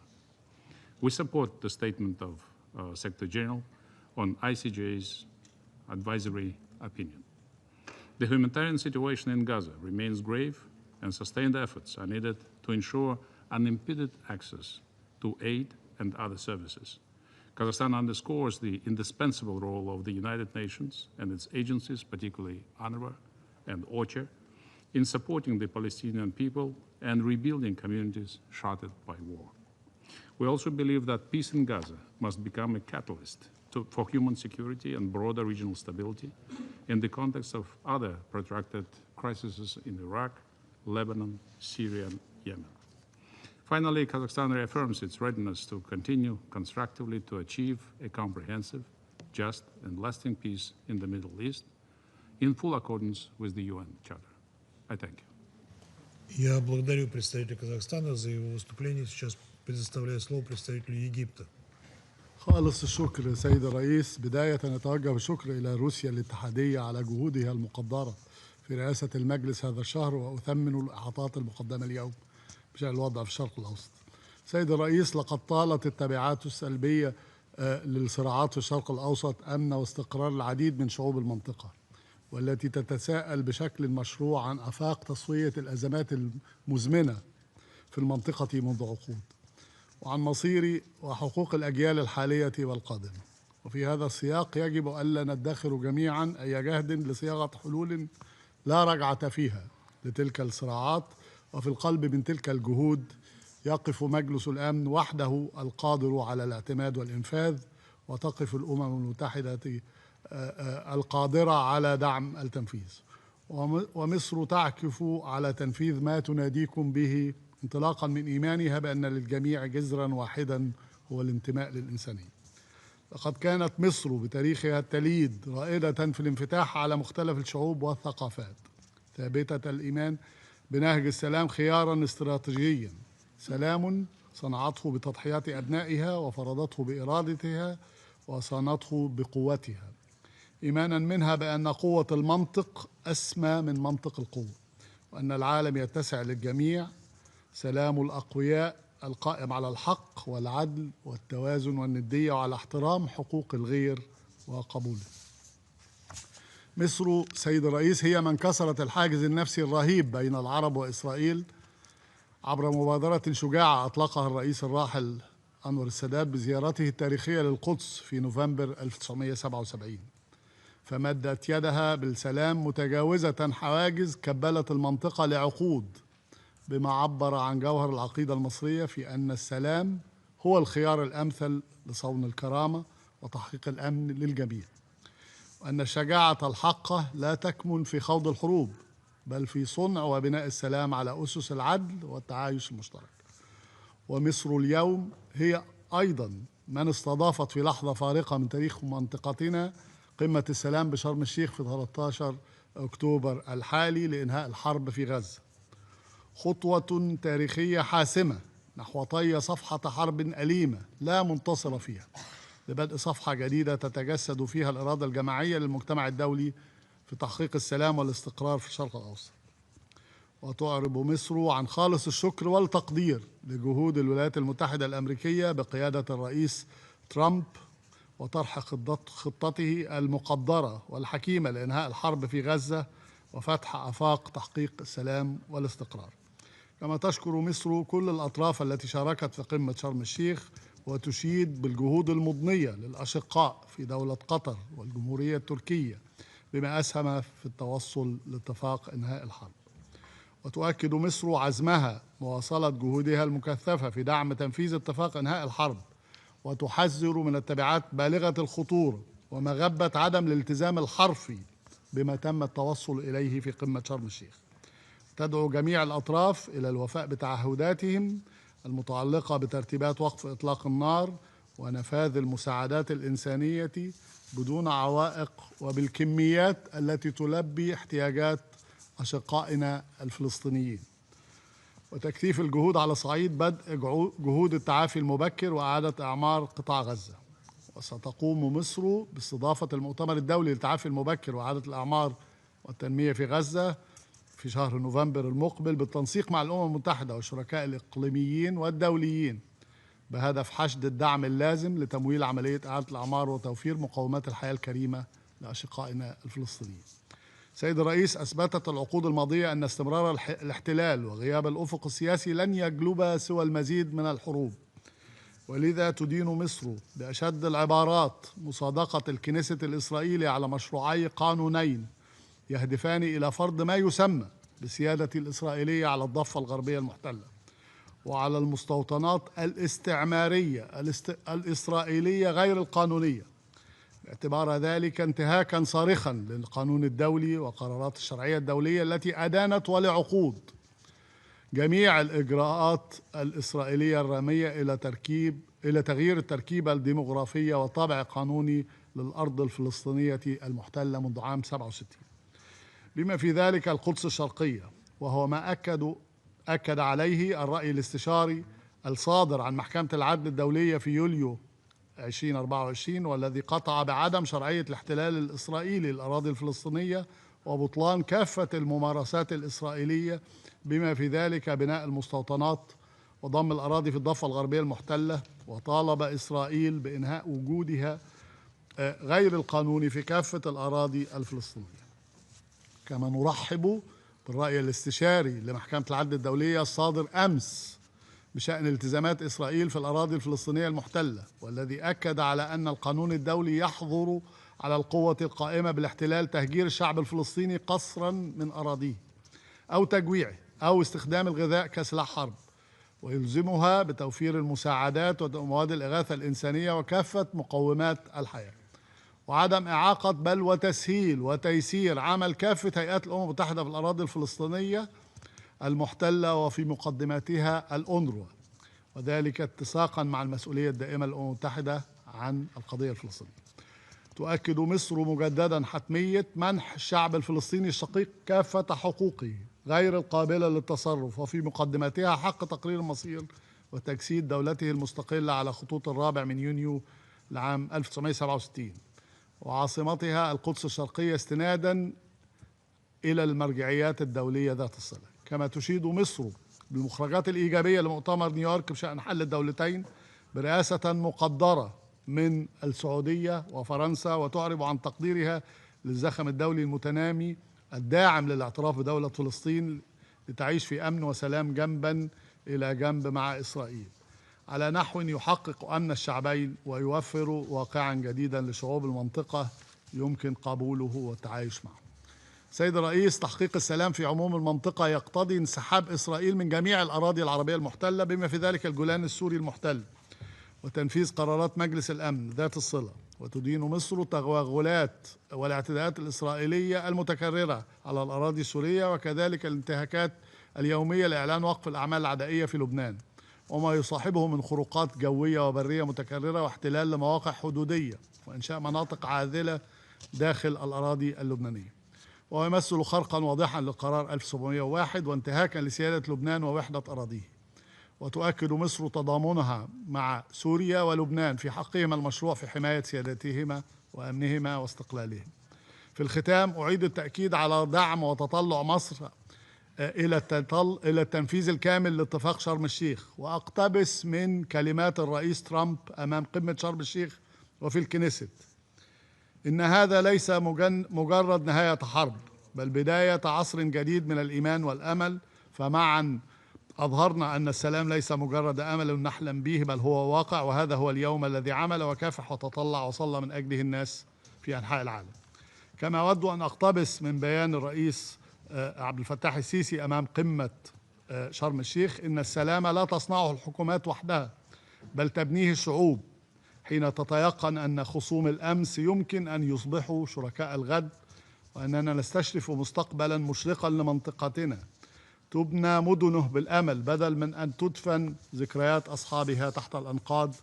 أمامنا فرصة تاريخية فريدة وقد تكون الأخيرة للوصول إلى شرق أوسط خال من كل ما يهدد استقراره وتقدمه، شرق أوسط تنعم فيه جميع الشعوب بالسلام والعيش الكريم ضمن حدود آمنة وحقوق مصانة. وانطلاقا من تلك الرؤية الحكيمة لقادتنا وبدعم وإسهام من المجتمع الدولي بأسره، سيد الرئيس، يتحقق السلام وتنعم كل شعوب المنطقة بالأمن والاستقرار. آسف للإطالة وخالص الشكر سيد الرئيس. Я благодарю представителя Египта за его выступление и хочу еще раз напомнить всем ораторам о необходимости ограничивать продолжительность своих выступлений 3 минутами. Настоятельно прошу их это делать. Я не хочу применять прерогативу председательства и прервать вас. Сейчас я представляю слово представителю Индонезии. Thank you, Mr. President. I would like to thank Russia for convening this meeting and the briefers for their valuable insights. Indonesia welcomes the recent ceasefire agreement in Gaza as a ray of hope after unimaginable loss. Yet, this is only a first step of a long road ahead. And the compass is clear: the realization of the two-state solution and the inalienable rights of the Palestinian people. Mr. President, tens of thousands of Palestinians are streaming back into northern Gaza, but they return to an unrecognizable land.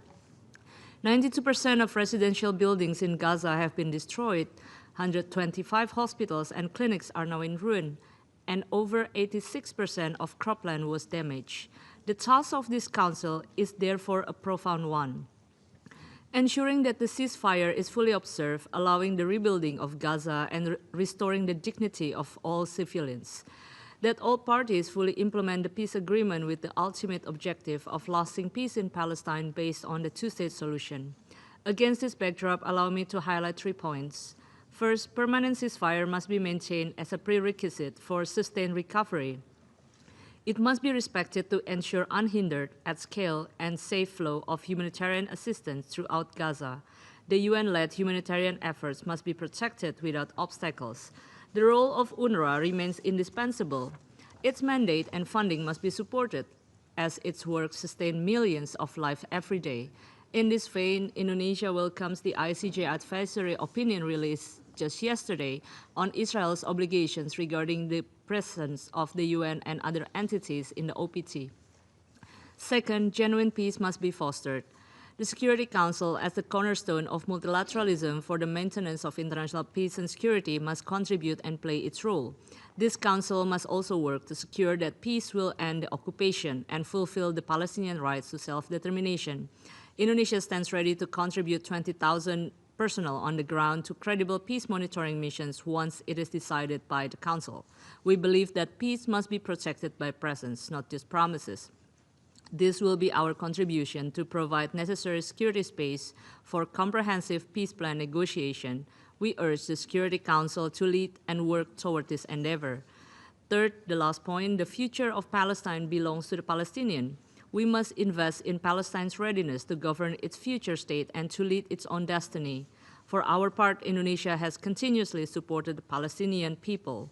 The Security Council must support this by ensuring that the question of Palestine remain high on its agenda towards the realization of two-state solution based on UN resolutions and internationally agreed parameters.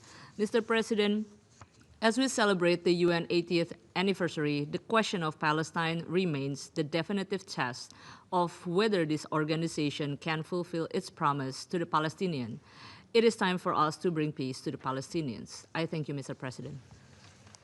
Я благодарю представителя Индонезии за ее выступление и сейчас предоставляю слово представителю Филиппин. Mr. President, the Philippines welcomes the agreement to secure a ceasefire deal and hostage release in Gaza based on the 20-point peace plan put forward by President Trump. We also commend the diplomatic efforts of the United States, Qatar, Egypt, and Turkey in brokering this landmark deal through intensive diplomacy. We hope that the agreement will be implemented completely and expeditiously to stop the fighting in Gaza, scale up the delivery of sustained humanitarian relief, and advance recovery and reconstruction efforts in Gaza. This is long overdue. The people of Gaza desperately need free and unimpeded access to life-saving humanitarian aid, to food, water, and medicine. In this regard, we join the Secretary General's call for all stakeholders to seize this momentous opportunity to establish a credible political path forward towards ending the occupation, recognizing the right to self-determination of the Palestinian people, leading to a two-state solution to enable Israelis and Palestinians to live in peace and security. The adoption of the New York Declaration on the peaceful settlement of the question of Palestine and the implementation of the two-state solution should complement international efforts towards achieving a just and lasting peace in the Middle East. The Philippines joins member states in thanking France and Saudi Arabia for their commendable leadership in organizing the international conference that produced the New York Declaration. Mr. President, we recognize that the resolution of the Israeli-Palestinian conflict is key to the region's peace and stability. In this regard, the Philippines reiterates its support for international and regional diplomatic efforts to achieve a comprehensive, just, and lasting peace in the Middle East. The Philippines also reiterates its consistent support for the two-state solution as the most viable and long-term solution to the Palestine-Israeli conflict. Lasting peace can only be achieved when Palestinians and Israelis can live side by side in their own sovereign, independent states, in dignity, harmony, and prosperity, where their rights, aspirations, and security are fully respected and upheld. Dialogue and negotiations based on trust and mutual understanding between Palestine and Israel are vital. We therefore support steps that would expand the space for meaningful dialogues and negotiations and resolve the conflict by peaceful means and in accordance with international law. Beyond Gaza, the wider Middle East continues to grapple with overlapping crises that threaten regional stability, from tensions in the Gulf to the humanitarian situation in Yemen. The Philippines calls on all parties to exercise restraint and engage in constructive dialogue to prevent further escalation. We continue to support diplomatic efforts that promote de-escalation, regional cooperation, and respect for international law. As a trusted partner, innovative pathfinder, and committed peacemaker, the Philippines is ready to play an active role in supporting all efforts among concerned parties and the United Nations to end conflicts and maintain international peace and security. Thank you, Mr. President. Я благодарю представителя Филиппин за его выступление. Сейчас предоставляю слово представителю Иордании.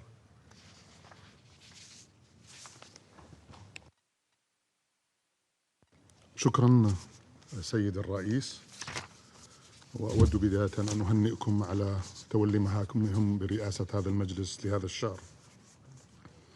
السيد الرئيس، تنعقد هذه الجلسة الهامة في مرحلة مفصلية تشهدها الأوضاع في الأراضي الفلسطينية المحتلة، وذلك في أعقاب التوصل للاتفاق الذي يقضي بإنهاء الحرب الإسرائيلية الوحشية التي استمرت لأكثر من عامين على غزة، والتي قتلت خلالها إسرائيل ما يزيد عن 68 ألف فلسطيني، ودمرت كل مقومات الحياة، ومنعت دخول المساعدات الإنسانية، واستهدفت بطريقة ممنهجة الصحفيين والعمال الإنسانيين والموظفين الأمميين.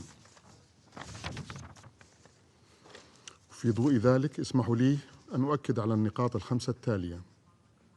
أولاً، يرحب الأردن بالتوقيع على وثيقة اتفاق غزة خلال قمة شرم الشيخ مؤخراً، ويثمن الدور الحاسم الذي اطلع به فخامة الرئيس الأمريكي في التوصل إلى اتفاق وقف إطلاق النار والتزامه بإنهاء الحرب وضمان تدفق المساعدات ومنع التهجير ودفع جهود إعادة الإعمار ومنع ضم الضفة الغربية وتعزيز مسار تحقيق السلام في المنطقة. ولا يسعنا إلا أن نعرب عن تقديرنا العميق للجهود الحثيثة للأشقاء في مصر وقطر وتركيا في التوصل لهذا الاتفاق.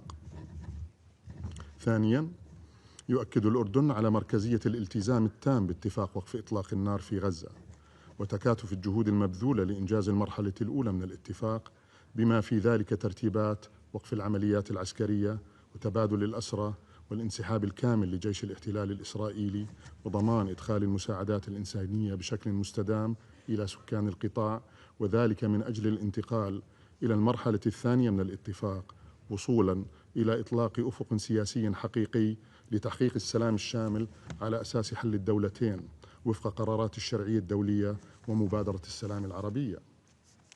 ثالثاً، يؤكد الأردن على أهمية معالجة التبعات الكارثية التي خلفها العدوان الإسرائيلي على غزة، ونجدد في هذا المقام جاهزية الأردن في الاستمرار في الاطلاع بدوره الإنساني الفاعل في إيصال المساعدات إلى الأشقاء في غزة فور إزالة القيود الإسرائيلية المخالفة للقانون الدولي الإنسانية والمبادئ الإنسانية والإجراءات الاحترازية التي أمرت بها محكمة العدل الدولية.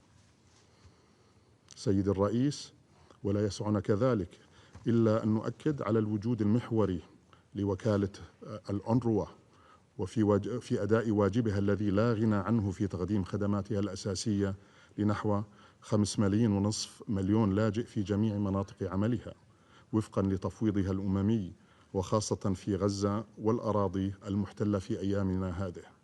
ونثمن في هذا السياق ونؤيد الرأي الاستشاري لمحكمة العدل الدولية أمس، والذي أكد أن إسرائيل ملزمة بأن تضمن الاحترام الكامل لحرمة مقرات الأمم المتحدة وحصاناتها بما في ذلك للأونروا، وأن تلتزم بضمان الاحترام الكامل للامتيازات والحصانات للعاملين في الأمم المتحدة، وكذلك والذي أكد كذلك على دور الأونروا المركزي الذي لا غنى عنه.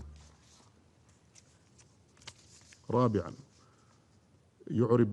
يدين الأردن مصادقة الكنيسة الإسرائيلي على مشروعي قانونين يهدفان إلى فرض ما يسمى بالسيادة الإسرائيلية على الضفة الغربية المحتلة وعلى المستوطنات الاستعمارية الإسرائيلية غير القانونية، انتهاكاً صارخاً للقانون الدولي ولقرارات مجلسكم الموقر هذا، وخاصة القرار 2334. ونجدد كذلك إدانتنا لاستمرار الاحتلال الإسرائيلي غير المشروع، والتي قضت محكمة العدل الدولية بالضرورة إنهائه فوراً، ومواصلة الإجراءات والممارسات الإسرائيلية اللا شرعية في الأراضي المحتلة. وفي مقدمتها استمرار التوسع في الاستيطان وهدم المنازل ومصادرة الأراضي وإرهاب المستوطنين، فضلا عن الانتهاكات الإسرائيلية المستمرة للوضع القانوني والتاريخي القائم في القدس الشريف. وفي هذا الصدد سيستمر الأردن انطلاقا من الوصاية الهاشمية في الدفاع عن المقدسات الإسلامية والمسيحية في القدس الشريف وحمايتها. خامسا وأخيرا نؤكد مواصلة المملكة لعملها بالتنسيق مع الأشقاء والشركاء الإقليميين والدوليين ومجلسكم الموقر هذا لإطلاق مسار جاد وفاعل نحو تحقيق السلام العادل والشامل القائم على أساس حل الدولتين، بما يضمن تلبية حقوق الشعب الفلسطيني كاملة وقيام دولته المستقلة ذات السيادة على خطوط 4 من حزيران 1967 وعاصمتها القدس الشرقية، وهو حق وليس منة من أحد، سبيلا وحيدا لتحقيق الأمن والاستقرار في المنطقة. ولا يسعنا إلا أن نشدد على أهمية دور مجلسكم الكريم في تحقيق ذلك عملا بالمسؤوليات المنوطة بكم في صون السلم والأمن الدوليين وفقا لميثاق الأمم المتحدة. شكرا سيد الرئيس. Я благодарю представителя Иордании за его выступление. Сейчас предоставляю слово представителю Австрии. Thank you, Mr. President. Mr. President, Excellencies, colleagues, the latest developments in the Middle East give rise to a long-awaited sense of hope. Hope that many had already lost. Hope for the hostages and their families, that some of their wounds will heal someday after being held under inhumane and intolerable conditions by Hamas. Hope for the civilians in Gaza enduring unbearable suffering, many of them displaced multiple times and their livelihoods destroyed. And hope for all people in the Middle East that a different region and a different logic is possible. A region in which Israelis and Palestinians alike can live in two democratic states in peace, safety, prosperity, dignity, and the full enjoyment of their human rights. Austria therefore commends the leadership of the United States, as well as the contributions by Egypt, Qatar, Turkey, and others to end this horrible war and bring the hostages home. Austria stands ready to do its part for the implementation of the agreement and to forge a way forward towards peace. Let me highlight 3 points for the way forward. First, the deal must be implemented swiftly and fully. We express our sincere hope and expectation that all parties uphold their commitments in good faith and without delay. Life-saving humanitarian aid must reach every person in need in Gaza immediately and at scale. We welcome the efforts by the United Nations to deliver humanitarian aid as quickly as possible. The UN must be able to carry out their work without restrictions and impediments. Hamas must do everything to return the remains of all deceased hostages without any delay. Austria supports the envisioned stabilization mission for Gaza. The Security Council has an essential role to play and should provide the legal and political framework necessary to make this mission credible and effective. Second, Gaza needs our support in the medium term. The reconstruction will require massive and concerted efforts from many partners. Austria stands ready to contribute to these efforts, together with our European partners, partners from the region and beyond. But let me also be clear, Hamas has no place in Gaza's future governance. It must disarm and relinquish control once and for all. Austria, also via the European Union, will continue to support the Palestinian Authority to help address its most pressing needs, but also to build institutional capacities and implement its necessary reform agenda for the PA to take over the governance of Gaza in the medium term. A reformed and strong Palestinian Authority is also in the interest of Israel. UNRWA will continue to be a stabilizing factor in the region, not least through the delivery of educational and health services until a comprehensive political arrangement has been reached. Austria will continue to support UNRWA during this period and calls on the agency at the same time to continue on its path for reforms in line with the recommendations of the Colonna report. And finally, on the long-term perspective for a two-stage solution, the only sustainable objective is a negotiated negotiated two-state solution in which two independent states, Israel and Palestine, live side by side in peace and security. The New York Declaration, drafted by France and the Kingdom of Saudi Arabia and endorsed by the General Assembly by over 140 votes, including Austria, provides an important framework for this long-term vision. Austria supports the Palestinian people's right to self-determination and the establishment of a democratic, viable, and contiguous Palestinian state, with Gaza as an integral part of this state. Unilateral actions that undermine this perspective, including the continued expansion of settlements in the West Bank, are violations of international law and must stop. Excellencies, Mr. President, Austria's commitment to peace, international law, and human dignity is unwavering. The international community has a duty to enable, to support, and to hold all sides accountable. You can count on Austria to continue standing on the side of peace, justice, and humanity. I thank you. Я благодарю представителя Австрии за его выступление. Сейчас предоставляю слово представителю Исламской Республики Иран. In the name of God, the compassionate, the merciful, Mr. President, since this is the first time I will take the floor this month, I would like to extend my sincere congratulations to the Russian Federation for assuming the presidency of the Security Council this month and commend you. Mr. President, the Israeli occupying regime has become a manifest and serious threat to regional and international peace and security. For over 2 years, the people in Gaza has endured an unprecedented and all-out war of extermination by this regime. During this time, Israel has engaged in systematic, indiscriminate, and disproportionate bombardment of innocent people. More than 68,000 innocent Palestinians have been killed. Thousands remain missing, and over 20,000 children have lost their lives. The entire infrastructure have been obliterated. Hospitals, schools, and water systems have been reduced to rubble.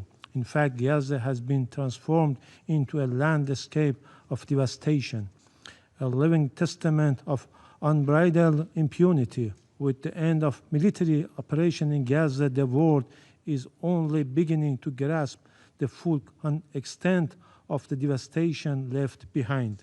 Mr. President, Israeli aggression and criminal acts are not confined to Gaza. Islamic Republic of Iran has also been a direct target of Israeli aggression. Between 13 to 24 June, Israeli launched unprovoked and large-scale attack against residential area hospitals and peaceful nuclear facilities under full IAEA safeguards. As a result of this indiscriminate and unlawful attack, 1,100 innocent civilians, including 132 women and 45 children, have lost their lives, and more than 5,700 others have been injured. Mr. President, the Islamic Republic of Iran supports every credible initiative aimed at ending the genocide in Gaza, ensuring the complete withdrawal of the occupying forces, establishing a permanent ceasefire, facilitating the unhindered delivery of humanitarian aid, and restoring the inalienable and fundamental right of the Palestinian people. The ending war against people in Gaza, however vital, does not absolve member states and competent international bodies of their shared legal, moral, and humanitarian obligation to ensure justice and accountability. The perpetrators and masterminds of war crimes, genocide, and crimes against humanity must be prosecuted, and the decades-long culture of impunity surrounding the Israeli regime must finally end. In conclusion, Mr. President, I categorically reject the unfounded allegation made by the United States representative. Iran's foreign policy is firmly rooted in the UN Charter and international law, respecting sovereignty, territorial integrity, non-interference, and good neighborliness. It is, in fact, the unlawful military presence and destabilizing action of the United States that have fueled the conflict and instability in our region. Iran has consistently shown its readiness for fair, genuine dialogue. Furthermore, the false narrative of Iranian proxies is a deliberate distraction from the true source of regional instability, the United States, and its unconditional support for its proxy in the region, the Israeli regime, enabling its ongoing aggression, atrocities, and occupation by repeatedly obstructing the Security Council Charter mandate, Washington has rendered itself complicit in these crimes and bears direct legal and moral responsibility for their continuation. I thank you.